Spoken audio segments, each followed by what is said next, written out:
सीमा के बालों में बचपन से बहुत जुएं थीं।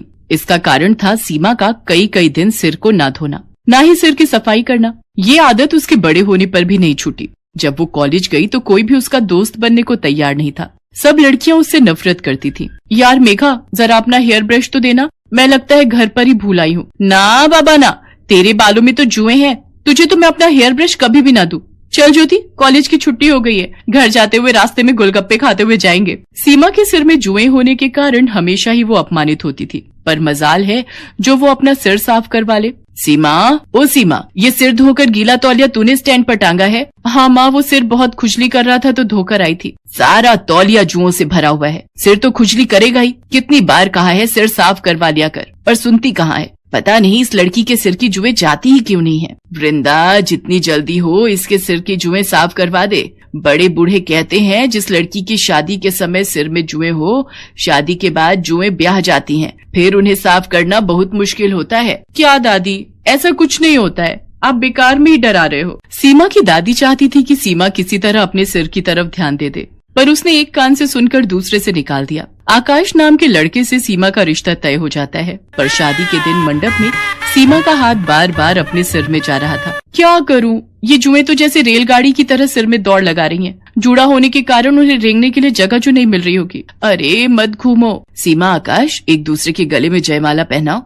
क्या हुआ सीमा, तुम बार बार अपने सिर में खुजली क्यों कर रही हो? वो पता नहीं, मेरे जूड़े में लगी पिनें चुभ रही हैं। कितनी बार इसे बोला था अपना सिर साफ कर ले, नहीं तो जुएं खुजली करेंगी, पर ये लड़की मेरी सुनती कहाँ है। अब शादी के बाद किस किस से छुपाएगी। सीमा की शादी हो जाती है, पर वो अपने सिर को हमेशा घूंघट से ढक कर रखती थी। सीमा बहू, तुम सचमुच बहुत संस्कारी हो, पर हमारे यहाँ सिर ढकने की कोई जरूरत नहीं है। हम अपनी बहुओं से पल्ला नहीं रखवाते। माँ जी, मुझे सिर पर पल्ला रखना अच्छा लगता है। सीमा जब अपने कमरे में जाती तो आकाश के सो जाने के बाद वो सिर को बुरी तरह खुजाने लगती। वो बाथरूम में खड़ी होकर अपनी जुओं वाली कंघी से सिर को काटने लगती, जो उसकी माँ ने उसे छुपाकर पर्स में रखने को दी थी। 2-3 दिन तक तो ठीक रहा, पर एक दिन आकाश अचानक चिल्ला उठा। माँ, मेरे सिर में बहुत खुजली हो रही है, लगता है कोई कीड़ा काट रहा है। क्या कीड़ा? जरा अपना सिर तो दिखा। हे भगवान आकाश, तेरे सिर में 2 जुएं चल रही हैं। जुएं? ऐसा कैसे हो सकता है माँ? हमारे घर में तो किसी को भी जुएं नहीं है। माँ, आपके बालों में भी एक जूं चल रही है, वो आपके सफेद बालों में साफ दिखाई दे रही है। क्या? पकड़ तो जरा। आकाश और उसकी माँ के सिर में भी जुएं पड़ जाती हैं। उस दिन तो बात छुप जाती है, पर एक दिन घर में कीर्तन हो रहा था। सब लोग उसमें ध्यान लगाए बैठे थे। सीमा ने डर के मारे सिर पर घूंघट डाले रखा, पर सबके बीच सीमा के सिर से साड़ी का घूंघट नीचे गिर जाता है। तभी एक पड़ोसन की नजर सीमा के सिर पर जाती है। हे भगवान सुषमा, तुम्हारी बहू के सिर में कितनी जुएं हैं। छी छी छी छी छी छी। राम राम राम, जुएं वाली बहू है सुषमा की। खबरदार जो मेरी बहू के खिलाफ एक लफ्ज भी बोला। अरे हो जाती हैं जुएं किसी न किसी के सिर में, पर इनसे छुटकारा भी तो पाया जा सकता है। तुम्हारी बहू बेटियों के सिर में कभी जुएं नहीं पड़ी, जो तुम मेरी बहू के पीछे पड़ गई हो। माँ जी कितनी अच्छी है जो मुझे सपोर्ट कर रही हैं। कहीं ना कहीं गलती तो मेरी ही है। अगर आज मैं अपना सिर साफ रखती तो मेरे सिर में जुएं ना होती, तो माँ जी को यूं अपमान न झेलना पड़ता। मैं जुओं का इलाज करूंगी, अपने सिर को बिल्कुल साफ रखूंगी। मैं माँ जी को निराश नहीं होने दूंगी। अगले दिन ही सीमा एक अच्छे स्किन के डॉक्टर से मिली और कुछ खाने और लगाने की अच्छी दवाइयाँ लिखवाकर उसने अपना ट्रीटमेंट शुरू किया। रेगुलर इलाज करने से धीरे धीरे सीमा के सिर की जुएं कम होने लगी, और एक दिन ऐसा आया जब उसके सिर में एक भी जू नहीं थी। उसका पूरा सिर साफ हो चुका था। थैंक यू डॉक्टर, आज आपके कारण मुझे अपने सिर की जुओं से छुटकारा मिल गया। सचमुच मेरा तो बहुत सिर दर्द रहता था, हर समय बेचैनी होती थी। सीमा बहुत खुश थी। आज उसने अपने सिर को घूंघट से नहीं ढका था। वो सम्मान से अपने साफ और सुंदर बाल खोलकर बेझिझक घूम सकती थी। ये देखकर सीमा की सास और आकाश बहुत खुश थे। सीमा की माँ और दादी को जब ये बात पता चलती है तो वो भी चैन की सांस लेते हैं कि आखिर सीमा ने अपने सिर की देखभाल के बारे में सोचकर हमेशा के लिए जुओं से छुटकारा पा लिया।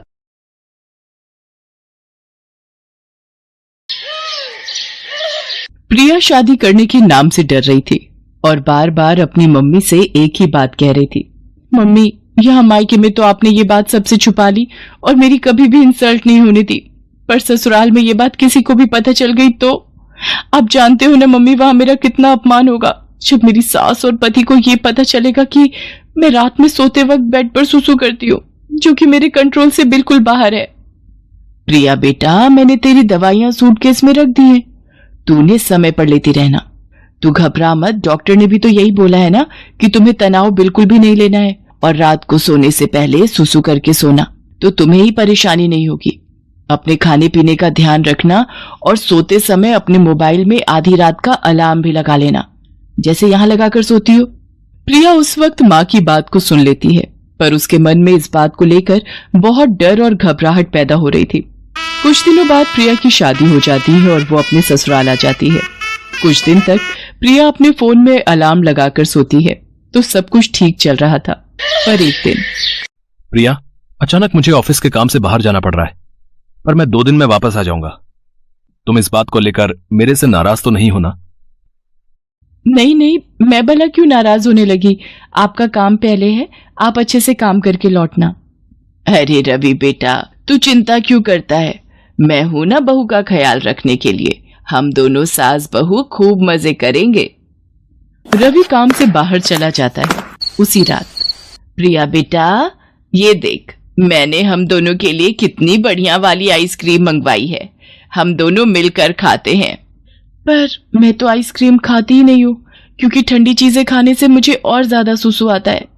पर माँ जी को मना कैसे करूं, उन्हें बुरा लगेगा। मुझे आइसक्रीम खानी पड़ेगी। है ना कितनी बढ़िया वाली आइसक्रीम, हमारे यहाँ की मशहूर आइसक्रीम है। एक काम करो, जब तक रवि वापस नहीं लौटता, हम दोनों सास बहू एक ही कमरे में सो जाती हैं। रात को सोते समय गप्पे मारेंगे। जी जी ठीक है माँ जी, जैसा आप कहें। अब क्या करूं, मुझे माँ जी के साथ सोना पड़ेगा। कहीं रात में मेरा सूसू निकल गया तो मेरी तो सारी सच्चाई माँ जी और रवि के सामने आ जाएगी। उस रात प्रिया 2 बार अलार्म लगाकर सोई थी, इसलिए वो रात में 2 बार बाथरूम हो आई थी। पर चिंता और डर से वो पूरी रात सो नहीं पाई थी। वो रात तो जैसे तैसे कट गई। अगली रात जब प्रिया अपनी सास के साथ सोई तो उसका फोन चार्ज नहीं था। इस वजह से उसकी बैटरी खत्म हो गई और फोन स्विच ऑफ हो गया। प्रिया गहरी नींद में थी, तो उसे पता ही नहीं चला कि उसे रात में उठकर बाथरूम जाना है। अगली सुबह जब प्रिया सोकर उठती है, उसका पूरा बिस्तर गीला था। घबराहट से उसके पसीने छूटने लगते हैं।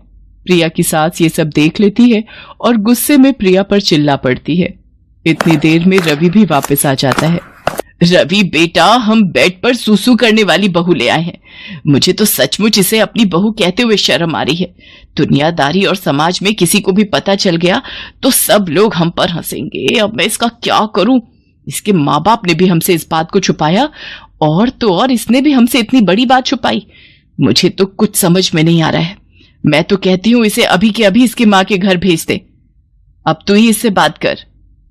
माँ, मैं ये बात जानता हूँ। मुझे पता है कि प्रिया को रात में बेड पर सूसू करने की आदत है। क्या तू ये बात जानता है और तूने ये बात मुझसे छुपाई? आते ही बीवी का गुलाम हो गया। रवि इस बारे में जानते थे, पर उन्होंने मुझसे इस बात के बारे में पूछा भी नहीं और गुस्सा भी नहीं किया। पर रवि को ये बात कैसे पता चली?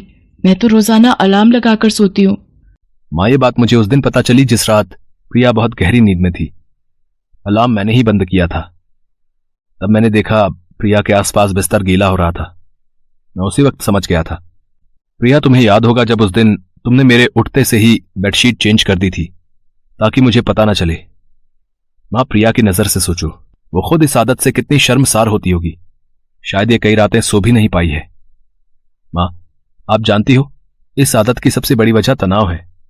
आप तो खुद कहती हो किसी भी बीमारी की सबसे बड़ी वजह चिंता होती है।